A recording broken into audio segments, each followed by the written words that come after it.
All right. Peace and blessings. Peace and blessings. All praises due to the Most High. This video is about another incident where a police officer was killed. In this case, a innocent man has been framed for that police killing, and he has been in jail for 40 years. This is the story of Mumia Abu Jamal, who was a news reporter and activist. Sort of reminds me of myself in Philadelphia, exposing corruption, covering cases in which police were brutalizing and murdering Black people. And on one fateful day, he had an encounter with police, which initially landed him in prison facing the death penalty, but now he is still serving a life sentence without the possibility of parole 41 years later. I want you guys to watch this video and let me know what you think about this case in the comments. This video was used for fair use for literary and commentary purposes only. Just watch. In 1982, Philadelphia journalist Mumia Abu Jamal was convicted of first-degree murder in the killing of police officer Daniel Faulkner. On the July 4th weekend, he was sentenced to death. In 2001, federal court judge William Yan overturned Abu Jamal's death sentence as illegally imposed and unconstitutional. Yet Abu Jamal remained on death row for more than 10 years while the Philadelphia district attorney continued to pursue his execution. In 2011, the DA's office conceded defeat, and after 30 years on death row, Abu Jamal was transferred from solitary confinement and joined the general prison population, where he continues his appeals. Mumia Abu Jamal has said numerous times, "My only crime that night is that I survived." In fact, the effort to legally execute Abu Jamal has only recently ended, but the first attempt to kill him may have been made on that fateful night of December 9th, 1981. Abu Jamal was also critically wounded, shot through the chest, and found near the prone body of Daniel Faulkner. And the evidence that convicted him for the murder, well, it doesn't exist. It's been well established over the years that Abu Jamal's trial was patently unjust. For instance, the Philadelphia DA trained prosecutors to exclude Blacks from juries. In Abu Jamal's case, 11 out of the 15 preemptory strikes were made to bar Blacks from his jury. What this short film will document is how countless due process violations began just moments after the shooting of Daniel Faulkner and Mumia Abu Jamal, when members of the Philadelphia Police Department began to manufacture Abu Jamal's guilt and, perhaps more importantly, conceal his innocence. In the culture wars that have punted Mumia the effigy back and forth across ideological fields of politics, race, and class, the attempt has been made to diminish the relevance of Abu Jamal as a journalist in 1981. But this man, who was elected president of the Philadelphia chapter of the National Association of Black Journalists, was already well known throughout the city as a fiercely independent up-and-coming journalist. In fact, by the age of 15, the FBI was tracking the young writer for the Black Panther Party through their draconian and illegal program known as COINTELPRO, not for violent behavior, but because of his, quote, inclination to appear and speak at public gatherings.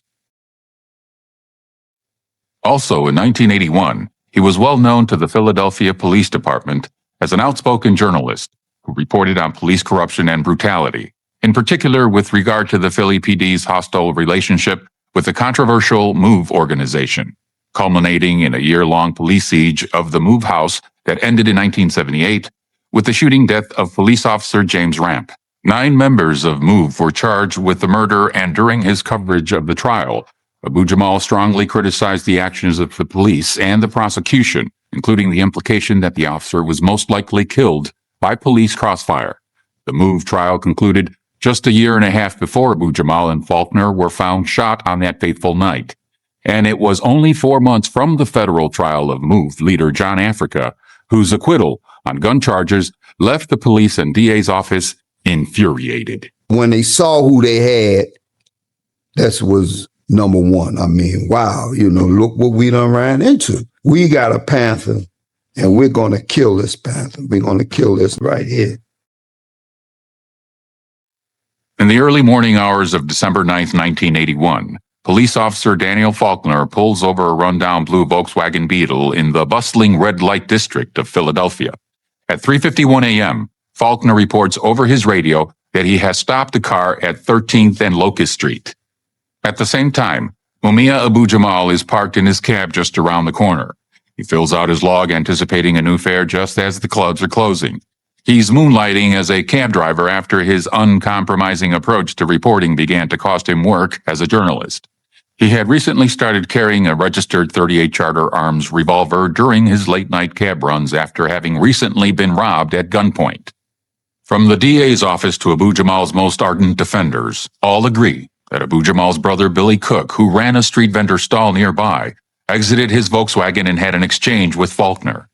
But what happened next has been the subject of heated debate ever since. What is certain is that the version put forth by the prosecution in conjunction with the Philadelphia Police Department at Abu Jamal's 1982 trial is a complete fabrication, and a willful fabrication at that.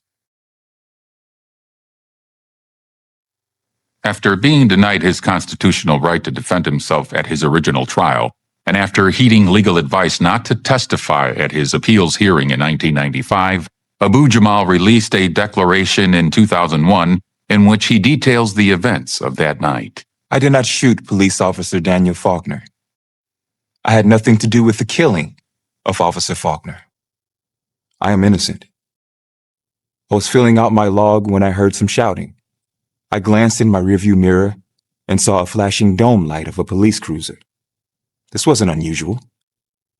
I continued to fill out my trip sheet when I heard what sounded like gunshots. I looked again into my rearview mirror and saw people running up and down Locust. I recognized my brother standing in the street, staggering and dizzy. I immediately exited the cab and ran to his screen. As I came across the street, I saw a uniformed cop turn toward me, gun in hand. Saw a flash and went down to my knees. Now, the prosecution claimed that Abu Jamal's brother, Billy Cook, was alone in the Volkswagen. Officers James Forbes and Robert Shoemaker testified at the 82 trial that they were the first officers to arrive on the scene and that they immediately found Abu Jamal's gun as well as Faulkner's gun. Inspector Alfonso Giordano would arrive 3 minutes later and take control of the scene as the ranking officer. At pre-trial hearings, Giordano testified that Abu Jamal confessed to the murder when Giordano asked him where his gun was, and Abu Jamal replied, "I dropped it beside the car after I shot him." Cab driver Robert Chobert testified he was parked just behind Faulkner's squad car, witnessed the shooting, and identified Abu Jamal as the shooter. Prostitute Cynthia White also testified that she saw the shooting. Her testimony matched that of Robert Chobert's. All of these claims, most of which form the foundation of the prosecution's case, were manufactured. Let's first look at the claim that Billy Cook was alone in the Volkswagen.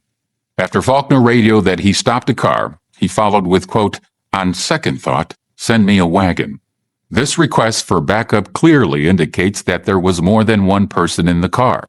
Then in 1995, Captain Edward D'Amato admitted that a driver's license permit for a man named Arnold Howard, a business partner of Cook's, was found on Faulkner. Again, strong evidence that there was more than one person in Billy Cook's Volkswagen. In 1982, the police and prosecution illegally kept this evidence from Abu Jamal and his defense attorney.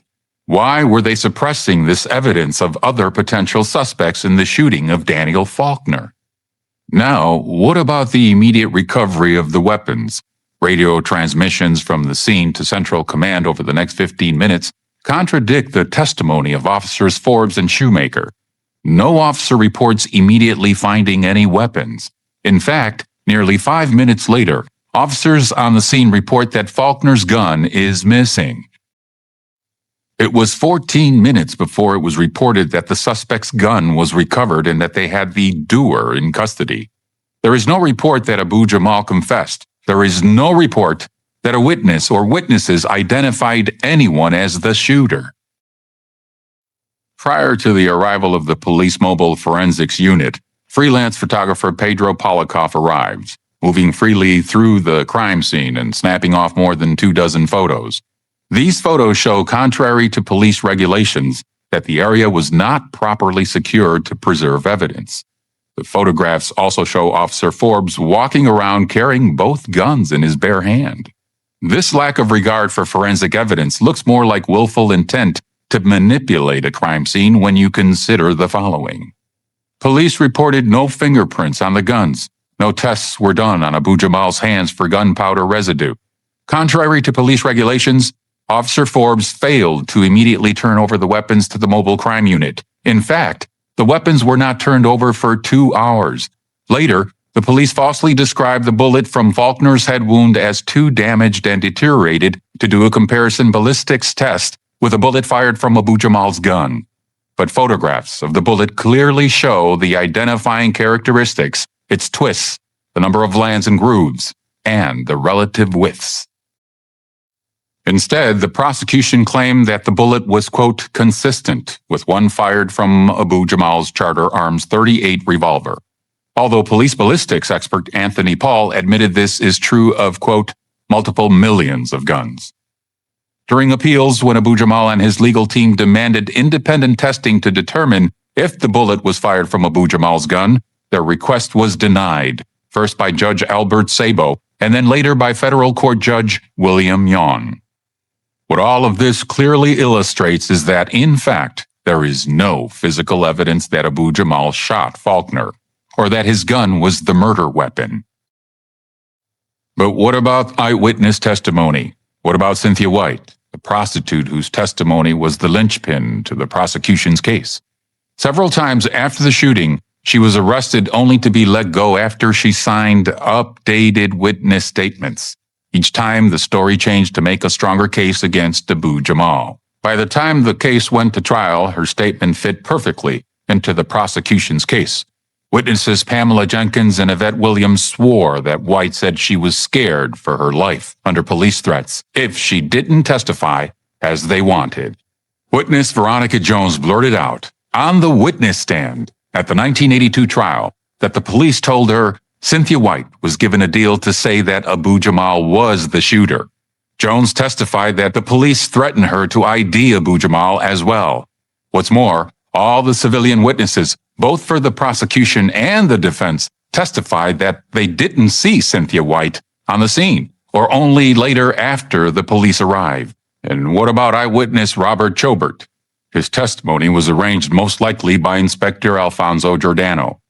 The official police photos, as well as Polikoff's photos, show Chobert's cab was not parked behind Faulkner's squad car as claimed by Chobert and the prosecution. In fact, Chobert was driving illegally that night on a suspended license while on probation after being paid to throw a firebomb into a grade school. During appeals, Chobert admitted that in exchange for his testimony, the prosecution said they would assist with his probation. What's more, Chobert later admitted that he was parked elsewhere and that his testimony was false. The prosecution offered 2 more eyewitnesses, Michael Scanlon and Albert Magilton. Both men said that they did not see the shooting. Magilton only saw a man run across Locust Street. Scanlon explicitly described the man he saw as having an afro hairstyle and not dreadlocks. There are yet more troubling questions about what happened that night. Questions that continually underscore the innocence of Abu Jamal as well as the effort to frame him. 6 witnesses, including Robert Chobert, made statements that 1 or more people fled the scene. There is no evidence that investigators ever pursued this person or persons, and, according to these witnesses, they were subjected to police threats, coercion, or offered favors by the prosecution. William Singletary, a local businessman, said he was standing on a nearby street corner and witnessed the shootings. Immediately after, he tried to give his statement to police that Abu Jamal arrived after Faulkner was already shot. Homicide detectives interrogated and threatened Singletary with bodily harm as well as the trashing of his business if he testified in favor of Abu Jamal. And then Abu Jamal's brother, Billy Cook, later swore that his business partner, Ken Freeman, was in the car with him and participated in the shooting of Faulkner. Cook said police threatened him with his life and that he too would be charged with Faulkner's murder if he testified for his brother at trial.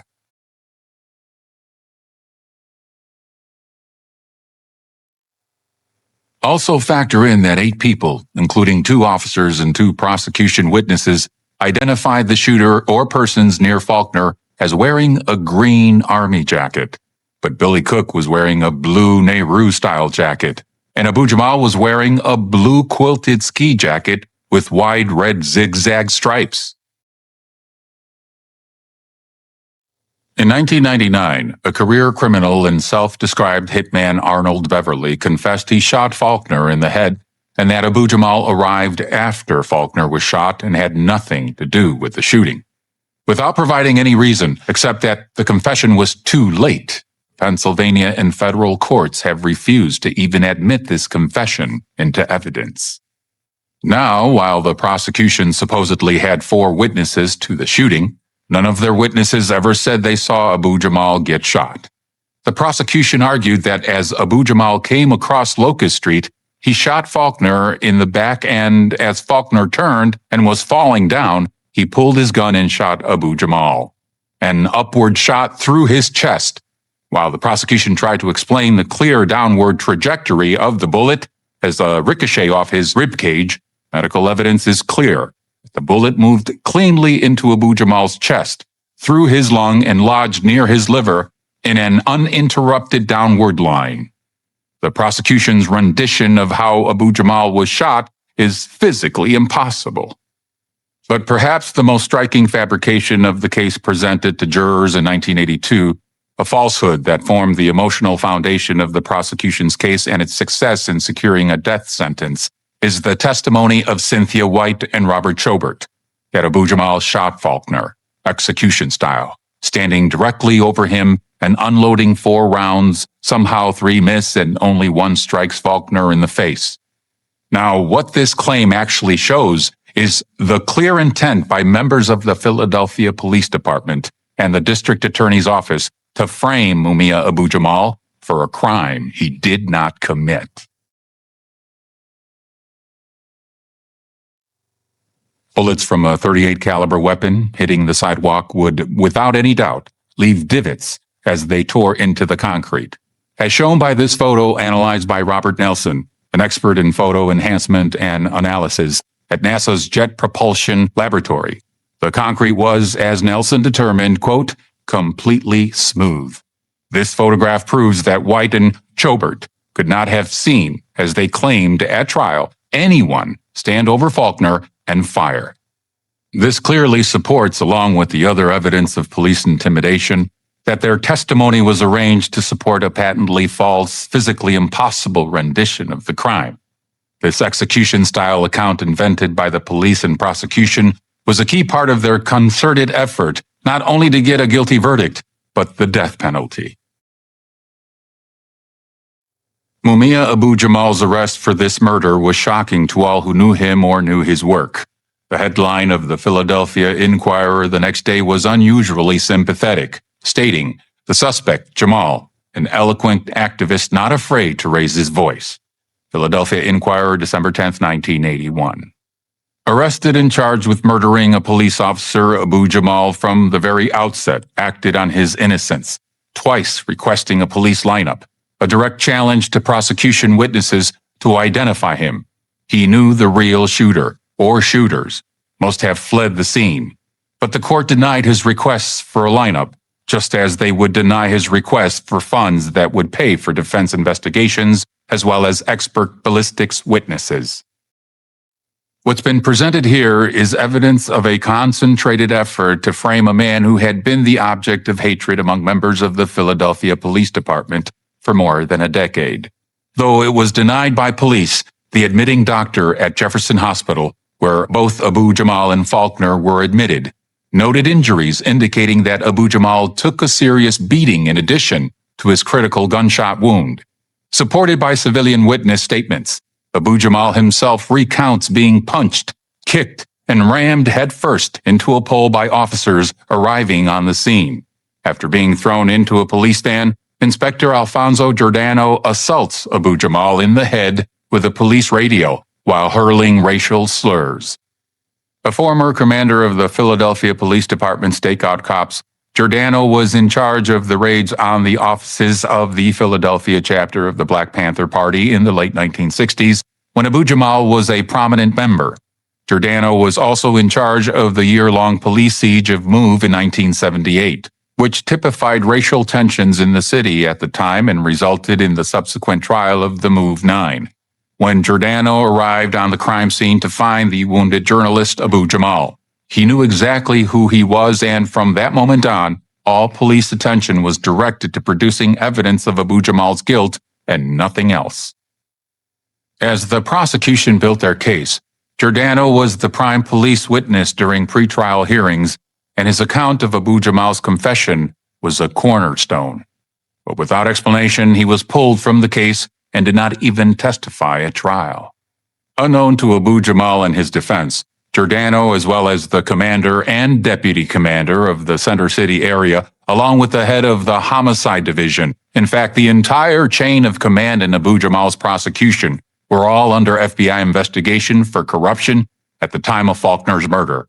Giordano was removed from his post as a command inspector and relegated to desk duty after the FBI and the Justice Department apparently informed Philadelphia District Attorney Ed Rendell that Giordano was under investigation for corruption and his testimony at Abu Jamal's trial would undermine their case. Giordano resigned from the police force at full retirement pay, the first working day after Abu Jamal's conviction. His previously publicized report that Abu Jamal confessed to shooting Faulkner was not even introduced at trial. But the prosecution would still get their confession. The DA's office convened a roundtable meeting and asked police witnesses, did anybody hear his statement? Officers Gary Bell and Gary Wakshull, along with Jefferson Hospital security guard Priscilla Durham, suddenly report a second confession by Abu Jamal. At this point, this dramatic second confession is being remembered and reported more than 2 months after the night of the crime. Officer Wakshull, assigned to Abu Jamal from the crime scene through his admittance to the hospital, along with Officer Bell and security guard Durham, reportedly heard Abu Jamal say, "I shot the mother and I hope he dies." But less than 2 hours after supposedly hearing this confession, Wakshull completed his report to homicide detectives with the statement that during his entire time guarding Abu Jamal, quote, the Negro male made no comments. When Wakshull was questioned during appeals why it took more than 2 months to report this supposed confession, he explained that he was too distressed to remember and then later claimed, quote, I only then realized it might have some meaning. Security guard Priscilla Durham, who had aspirations to become a police officer herself, later admitted to her stepbrother that she lied about hearing this confession. And what about Dr. Anthony Coletta, who was with Abu Jamal from the time he arrived in the emergency room until he went into surgery and stated that he did not hear nor hear of any confession made by Abu Jamal in the hospital?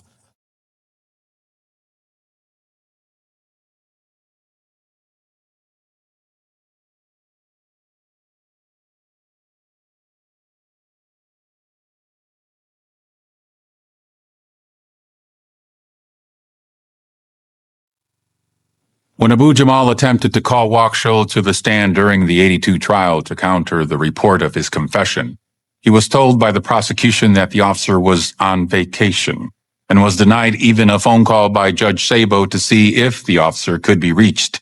When Abu Jamal protested this blatantly unreasonable and unjust denial, Sabo's response was, "Your attorney and you goofed." A comment of such cruelty is no surprise given the obvious bias and racism of Judge Sabo, who promised to a fellow judge in the presence of court reporter Terry Maurer Carter that, quote, I'm going to help them fry.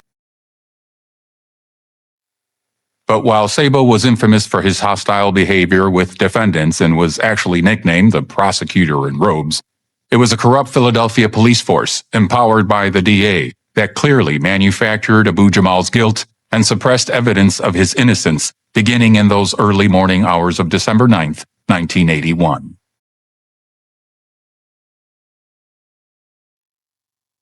In 1998, from the bowels of death row, Mumia Abu Jamal made this statement, a statement that reaches back into Philadelphia's unquestionably racist history and shines a bright light into the darkness.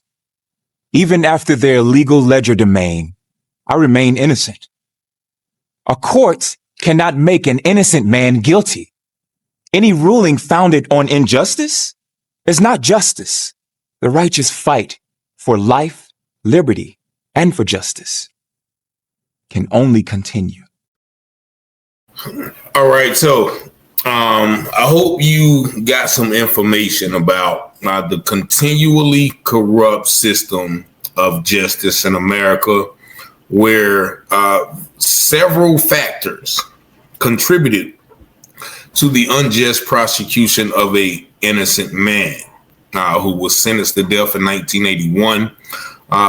The sentence was converted to life in prison in 2001, and they fought until 2011 to appeal it. But, you know, it stands now. Mumia Abu Jamal is now 71 years old, has been in jail for over 40 years, and he's still fighting for justice in an unjust system, even from the beginning, as they talked about how they excluded blacks from his jury.